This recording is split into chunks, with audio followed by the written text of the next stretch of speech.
እንግዲህ ብሩኬ ለቅድስት ደብዳቤ ጽፎ ላከላት። ያንን ደብዳቤ ካነበበች በኋላ ቅድስት ግራ ተጋባች። ብሩኬ የጻፈው ደብዳቤ ምንድን ነው? አብረን የምናይ ይሆናል።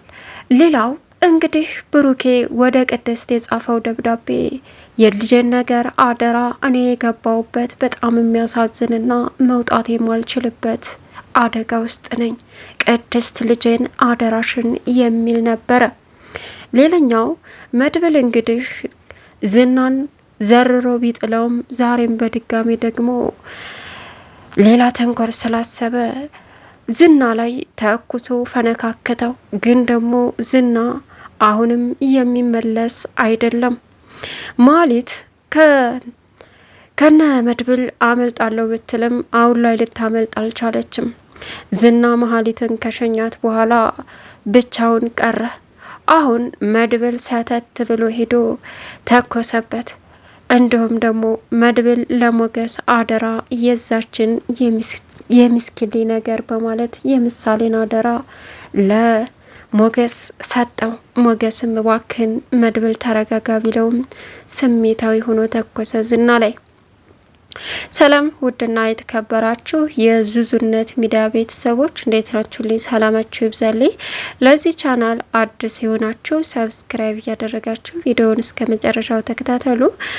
እንግዲህ ዛሬ ምሳሌን ይዘን መጥተናል። ብሩኬ ዛሬ ደስ በሚል ሁኔታ ለቅድስት ደብዳቤ ቀምጧል። ግን ደግሞ አስደንጋጭ ደብዳቤ ነበረ። ቅድስት ይህን ስታነብ የምትሆነው ግራ ገባት። ምድር ሰማው ጨለመባት። በሰዓቱ መድብል ጋር ደውላ ይህንን ደብዳቤ የጋሽ ነው፣ እናም መድብል ስልኩን አንሳ እያለች መድብል ጋር ብትደውልም መድብል ግን ስልኩን ለማንሳት ጊዜ የለውም ነበር። ምክንያቱም ዝናና መሀሊት አብረው እየተላላጡ ስለነበረ መሀሊት አሁን ላይ እነ መድብልን ከጦር በላይ ፈርታቸዋለች፣ አሳልፋም ሰጥታቸዋለች። እና ኢፍራታን እንግዲህ መድብል ተጠቀመባት። መሀሊትና ዝና ያሉበትን ቦታ ነገረችው። መድብልም ሸጉጦን ይዞ ወደ እነሱ አቀና። ከዛ ካፊ ጠጥተው ከሚወጡበት አካባቢ በመቆምም እሷንም ወደ ቤቷ ሲሸኛት አሁን ላይ መድብል ጦሩን ቀጠለ። ቅድስት ያየችው ደብዳቤ ራሷን ችላ እንድትቆም እንኳ አላደረገም። የልጁን አደራ እንዴት ብዬ ነው የምችለው? በምንስ ሁኔታ ነው እጥሩ ደረጃ የማደርግለት የማደርሳትስ? እያለች መጨነቅ ጀመረች። ግን ደግሞ አሁን ላይ ሁሉም ነገር ጨለማ መስሎ ታያት። መድብል ስልኩንም ሳያነሳ ሁሉንም አጥፍቼ ጠፋለሁ፣ በወንድሜ ላይ የተጫወቱ ጨዋታዎች በፍጹም ላልፋቸው አልችልም፣ እኔ ተስፋ የለኝም በማለት ተስፋ ቢስ ሆኖ አሁን ዝና ላይ ተኮሰበት። ሌላው እንግዲህ መሀሊት የምትፈልጉትን ነገር በእጃችሁ አስገባለሁ ብላ ቃል ገብታላቸው አብዲ 100,000 ብርም ተቀብላ ጥላቸው ላሽ ብላ ለዝና ሆናለች። ዝና ያልጠበቃት መሀሊትን አገኘ። ዛሬ ገና ማይንድሽ ሰርቷል፣ በጣም ቤስት ነሽ እያለ ማድነቅ ጀመረ። እሷም በጣም ተደሰተች። ሌላ ከካሊብ ሙሲሳ ጋር ተጨምራ እንድትሰራም ስልጣን እና እንዲሁም ተጨማሪ ስራ ሰጣት። እና ሁልጊዜ ገንዘብ ላይ ትኩረት የምታደርጊ ከሆነ ብዙ ነገር ታጫለሽ፣ ታበላሻለሽም አላት። ገንዘብ ላይማ ትኩረት አላደረኩም። ላንተ ለምሳሌ እነ መድብል ያ ሁሉ ገንዘብ ሲሰጡኝ በገንዘብ ትኩረት ባደርግ ኑሮ አንተን አሳልፌ ሰጥ ነበር። ስለዚህ ራሴን በማይጎዳም ገንዘብም በማላጣበት መልኩ ለመስራት ዝግጁ ነኝ አለችው። እሱም እንደዚህ ነው የሚመቸኝ፣ የእውነት ዛሬ እስከ ዛሬ ከተወለድሽ እስከ ዛሬ ድረስ እንደዛ አይነት ሀሳብ አስበሽ አታቂም፣ የዛሬው ለየት ያለ ነው እያለ እንግዲህ ዝና መሀሊትን ሲያደናንቃት እኔ እኮ አታዳምጠኝም እንጂ ሁል ጊዜም ለየት ያለ ሀሳብ ነው ያለኝ፣ ግን ደግሞ የማደርጋቸውን ነገር በጣም ወዳለኛል አለችው። አዎ በዚሁ ከቀጠልሽ ትልቅ ሽልማት አለሽ አላት። እሺ በማለትም እንግዲህ ለነ መድብል ጋር ቃል የገባችላቸው ለዝና እንዳለ ዝክዝክ አርጋ ተናገረች። የሰከረም አስመስላ ተመካክረው እነ መድብል ጋር ሄዱ። መድብልን ወስዶ ዝና እንግዲህ ሲመታው ራሱን መድብል ድንጋ መታው፣ እጁም ተጋጋጠ። እናም እነ ካሊብ ሙሲሳ ሞቷል ብሎ ዝና ደወለ። ገደልኩት፣ ጨረስኩት በማለትም ነገር ግን እንኳን ሊጨርሰው መድብል በሰዓቱ ራሱን አዙሮትና ድንጋው ስለመታው ጸጥ ብሎ ነበር እዛው ወደቀበት። እናም መድብል ግን አደገኛ ነው።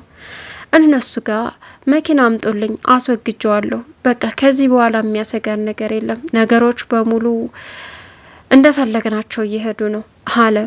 እሺ ምንድን ነበር የሚፈልገው ልጁ? ብሩክን የት አደረሳችሁት? ብሩክ አንተ ጋር ነው እያለ ነው አለ። ኤማ አደገኛ ነው።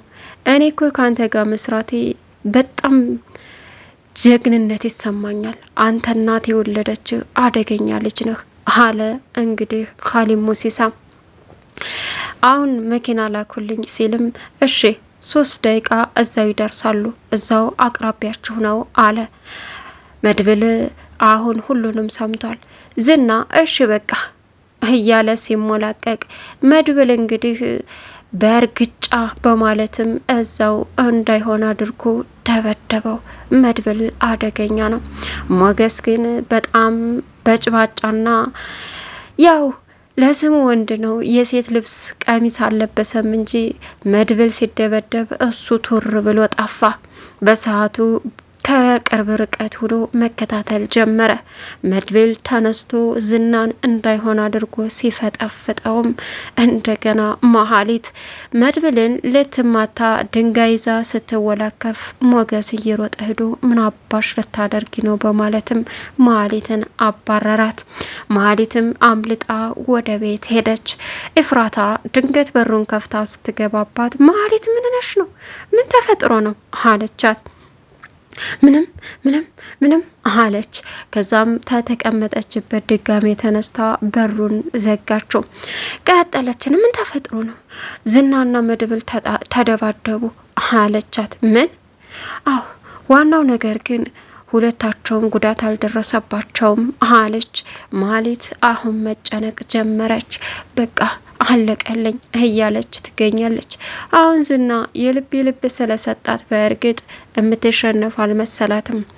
መድብል አሁንን ይህ የማይረባ እንዴት እኔን ይደበድባል፣ እንዴት እኔን ይመታል እያለ እቤት ተመልሶ ራሱን ማጠንከርና በቃ ከዚህ በኋላ ማንም እኔን መቶኝ አይቀርም፣ ዋጋቸውን አሳያቸዋለሁ በማለትም እቤት ሄደ። ከዛም ኤፍራታ ጋር ደውሎ መሀሊትን ያለችበትን ቦታ ዝና ጋ ምን እንደሰሩ ወይስ ምን እያደረጉ እንደሆነ አጣሪልኝ የኔ ጥቁር አዝሙድ እያለ ጀነጀናት። ዋናው መትረፈ ነው። መሀሊት ነግራኛለች አለችው። ሌላስ ምን አለችሽ? ምንም። እሺ የት ቦታ ነው ያሉት? ምን ልታደርግ ነው? ድጋሜ ልታግታት ነው አለችው። እንደዛ አይደለም በፍጹም ኤፍራታ የኔ ጥቁር አዝሙድ አላት። እሺ ምን አለችሽ መሀሊት ሲላትም በጽሁፍ ነው ያወራኋት፣ እዛው ናቸው አልወጡም አለችው። ከዛም እስከሚወጡ ዝናና መሀሊት ተያይዘው በእርግጥ መሀሊት ከዝና ጋር ማደር ፈልጋ ነበረ። አንቺ ደግሞ ፊት ሲሰጡሽ ወጥ ድርገት ታያለሽ፣ እማይሆን ነገር አምጥተሽ አታበላሽ አላት። ዛሬ እኮ ደስ ብሎኛል፣ በዛ ላይ በስራ እየተስማማ ነው፣ አንተ ጋር ማደር ነው የምፈልገው አለችው። ከዛም አሁን እምትሄጂ ከሆነ በእኔ መኪና ልሸኝሽ፣ እማትሄጂ ከሆነ እኔ ቤት የሚለው ነገር የለም፣ እኔ ጥየሽ ነው የምሄደው ሲላትም ኮብሸሽ አለች። መሀሊት ደነገጠች። ቀጠለና በቃ ስራሽን መስራት ካለብሽ ስሬ፣ አለቀ። ከዚህ ውጭ ሌላ ነገር ተናገርኩ ሂደሽ የምታበላሽው የምታወቂው ነገር አለሽ አላት። እሷም ይቅርታ በቃ በማለትም ደንግጣ አሁን በገዛ መኪናው ሊሸኛ ተስማሙ። ጠጡ እና በጣም ጀግና መልካም፣ በቃ እንደዚሁ ቀጥይበት፣ ወደፊትም አሸናፊ እንሆናለን በማለትም እንዲሁም ለስራ ባልደረቦቹ ደውሎ አሁን ሁሉም ነገር እንደምንፈልገው እየሄደ ነው፣ ስለዚህ ምንም የሚመጣ ነገር የለም በማለት ተናገረ። እሺ አለ የስራ ባልደረባው ኻሊድ ሙሲሳ። ማህሌትን ከመኪና ላይ ወርዳ እየሸኛት እያለ ያልጠበቁት ጉብዳ ዱብ አለባቸው። መድብል ነበረ። መድብል ሽጉጡን አጥምዶ ነበር፣ ግን በኋላ ላይ ምን አደረገ? ሲደቀንበት መድብል በድጋሚ ደነገጠ። በእርግጥ ማህሌት ሞገስን ፈሪ ነው ብለህ አትተው። እንደዚህ አይነት ሰው ሞገስ በጣም በልጥ ነው። ነገሮችን ምን ማድረግ እንዳለበትና እንዴት ማጥመድ እንዳለበት ለይቶ ያውቃል። ስለዚህ መጠንቀቅ አለብህ አለችው። ለነገሩ እውነትሽን ነው ማለቴ እንደዚህ አይነት ሰው ቶሎ አይጠመድም። ግልፍተኛና ፊት ለፊት ቡክ የሚል ሰው ደግሞ ይሞታል። እርሜው አጭር ነው። ይሄ ደግሞ ቀስ በቀስ እየሄደ ያጠቃል። እሱን ልጠነቀቀው ይገባል አላት። አዎ ለዛም ነው ተጠንቀቀ ያልኩ። ሞገስ በጣም ብልጥና ኃይለኛ ሰው ነው። እንደ ቀልድ ሊተው አይቻልም አለችው። እሺ በቃ የእውነት ማህሌት ነሽ? አይ ማሂ፣ የእውነት አስተሳሰብሽ ሁሉ ተለይቷል። ምን አርጎ ነው የላከሽ አላት።